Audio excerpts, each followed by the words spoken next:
Remember when comic book resources used to review comics? Me neither. Thanks, CBR. Now you're not only a censorious cesspool of bar-left bullshit, but also a tabloid period rag. Well, get ready, folks, because the flow is heavy.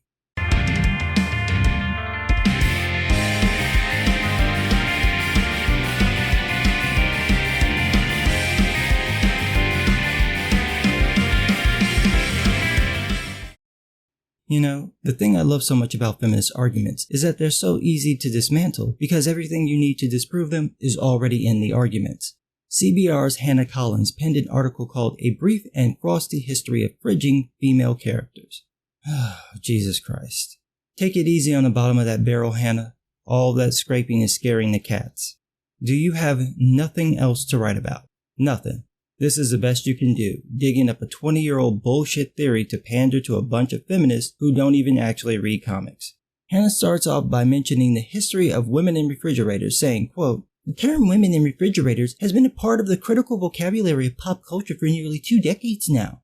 But if you're not familiar with comic book discourse, you'd be forgiven for having never heard of it until recently." That's one hell of a run-on sentence, and it's also wrong. If women in refrigerators was a major part of the critical vocabulary of pop culture for 20 years, it doesn't make sense that people would have never heard of it. Pop culture is short for popular culture, implying that people in general would know about it.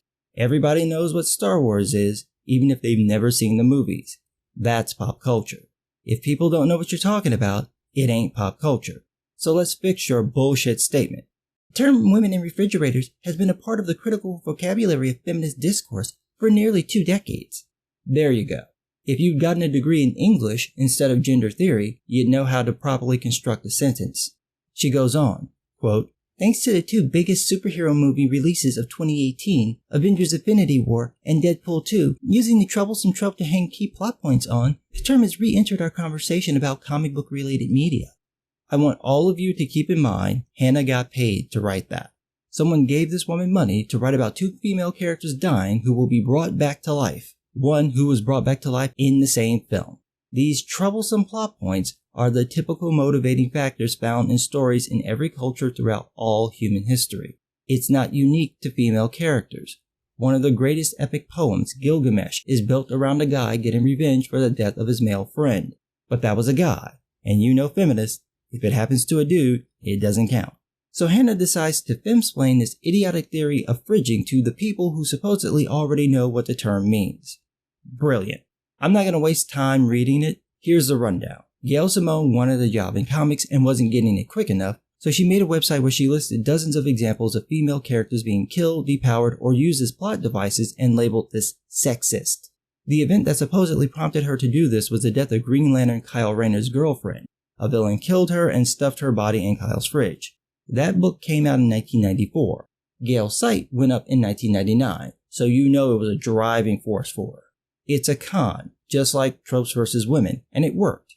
Several male comic book professionals sucked up to Gail's bullshit argument, but you really do have to hear it to notice how ridiculous it sounds.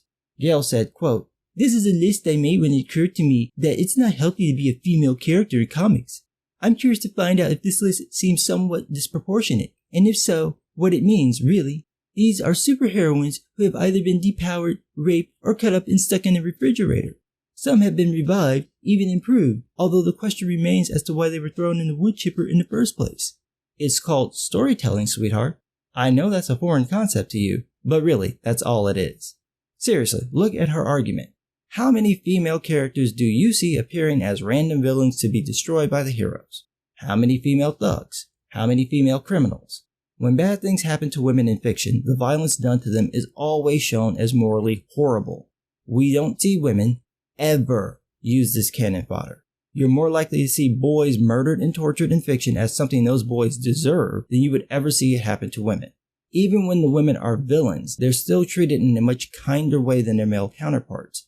And that goes the same for heroes. Heroes are put through far worse situations compared to heroines, to no one's complaint.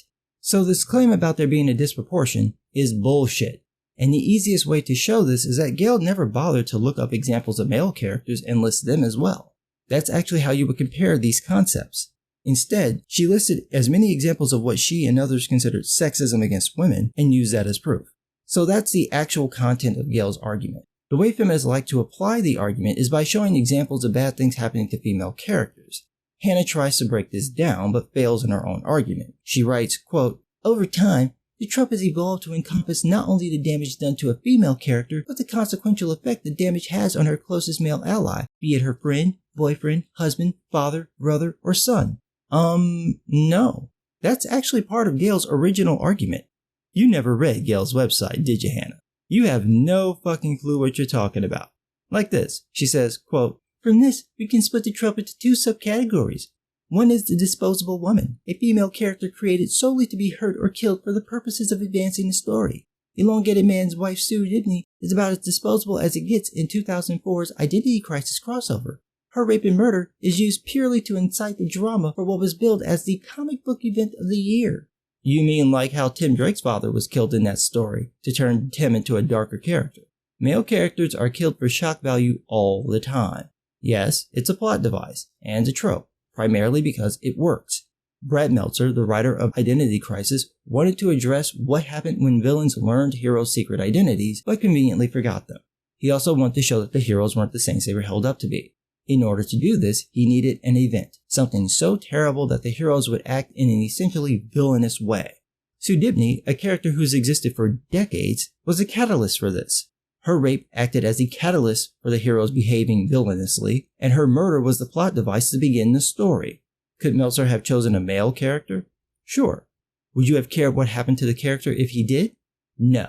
Even if that character were a little boy, you wouldn't have cared nearly as much. Her being female is part of the reason you're so outraged. And to be fair, he couldn't do this to any major characters like Lois Lane because DC Comics wouldn't let him. Hannah goes on, quote, "The other subcategory is stuffed into the fridge, which is when harm inflicted to a character of either gender is done purely to cause another character trauma." No. That's the same thing as the first one.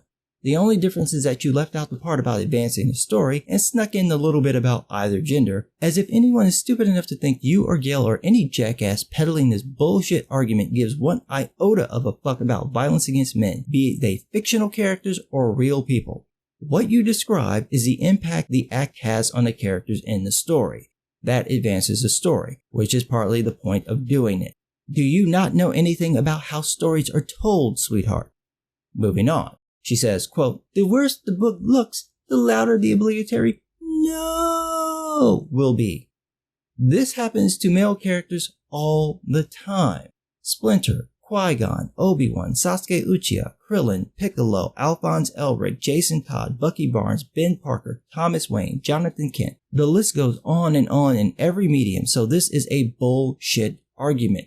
There's nothing special about female characters being harmed to motivate the main character into action, except that the audience is more likely to care about the violence against women. Otherwise, it's the same shit. But she says, quote, "As a Women in Refrigerator site proves, women are more likely to be fridged through a combination of the trope's roots in damseling and the aforementioned explanations offered by Jeff Johns and Marv Wolfman." Well, that's a different argument, honey. The way female characters are so-called fridged may be different. I agree. But that's not your argument or Gail's.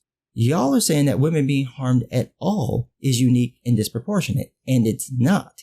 It's so clearly not true that I don't have to try to list well-known examples of the same things happening to male characters. We can all think of them instantly. Then she tips her hand. Quote, "Just like in real life, female characters are also more likely to suffer sexual abuse too." You know what? I'm tired of you fucking feminists erasing male rape victims. According to the CDC, in a study that was conducted by feminists, the rate of sexual abuse for males and females is pretty much the same in a 12-month period. They did 3 different studies trying to prove the first study finding this was wrong, and they kept getting the same result. By the way, this study, which was again run by feminists, conveniently didn't count women raping men and boys as rape, so that they could make it seem like men weren't raped as much because men were reporting mostly female rapists as their abusers.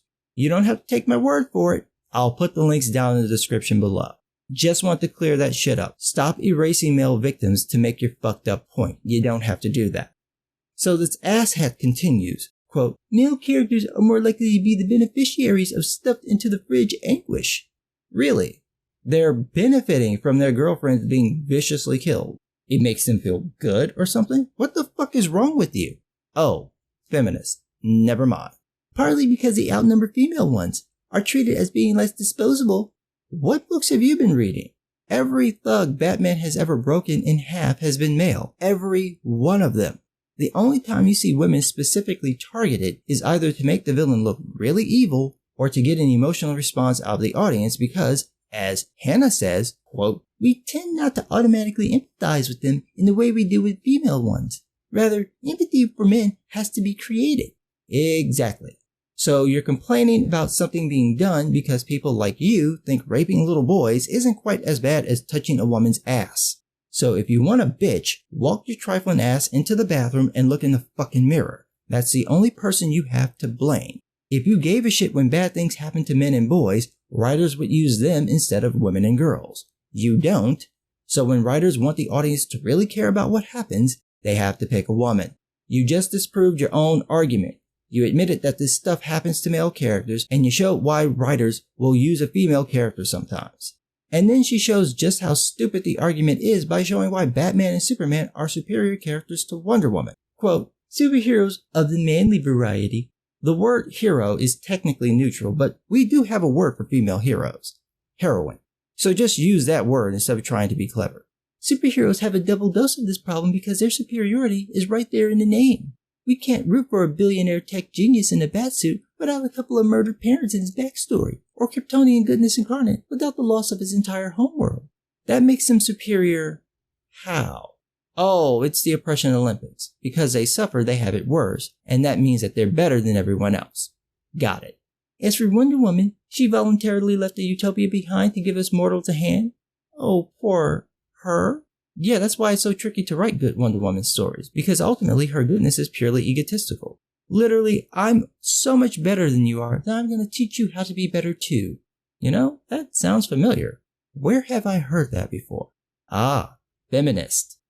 Now, no feminist rant about comics would be complete without someone bitching about the Killing Joke, which Hannah calls textbook frigging. The argument is so bizarre because what the Joker did to Jason Todd is so much worse, and it didn't push Batman over the edge into seemingly killing the Joker. The Joker kidnapped, tortured, and blew up a 16-year-old boy, and when Jason was brought back to life, he was basically made an unhinged wannabe Punisher. Contrast that with how Barbara Gordon became the Oracle, an integral part of the Batman family and the DC universe at large. Everyone came to her for info. Jason Todd became a half-ass anti-hero. Now, after this fool spends thousands of words saying frigging is the worst thing to ever happen to women in comics, she says, quote, it's important to also note that frigging doesn't instantly make a story bad. You know, and this is from the heart. Go fuck yourself. You can't sit here and act like the only reason people write these stories with bad things happening to female characters is because of sexism, and then try to pull the it's not all that bad though bullshit with Gwen Stacy. You're not willing to touch that story because it's so important to Spider-Man's character, but mostly because no one would believe your bullshit. It's such a powerful story, so well told, so emotional, that no one at all would ever accept whatever moronic feminist claptrap you'd come up with. You like it because if you dare to trash it, fans would deep fry your ass. So come off it. You don't like that story either. You just don't have the balls to say anything about it. And shit like this is why you don't let feminists or any ideologues into your fandom. You can't even tell a good story without them bitching about nothing and disproving their own arguments when they do it. Everything has to be about women. There's not enough women in this, not enough women in that. And then when you make it all about women, they get mad. They want women to be treated as equals, just not when it comes to the bad stuff. But if you don't give them a tragic past and instead make them perfect, like Wonder Woman, they bitch about that.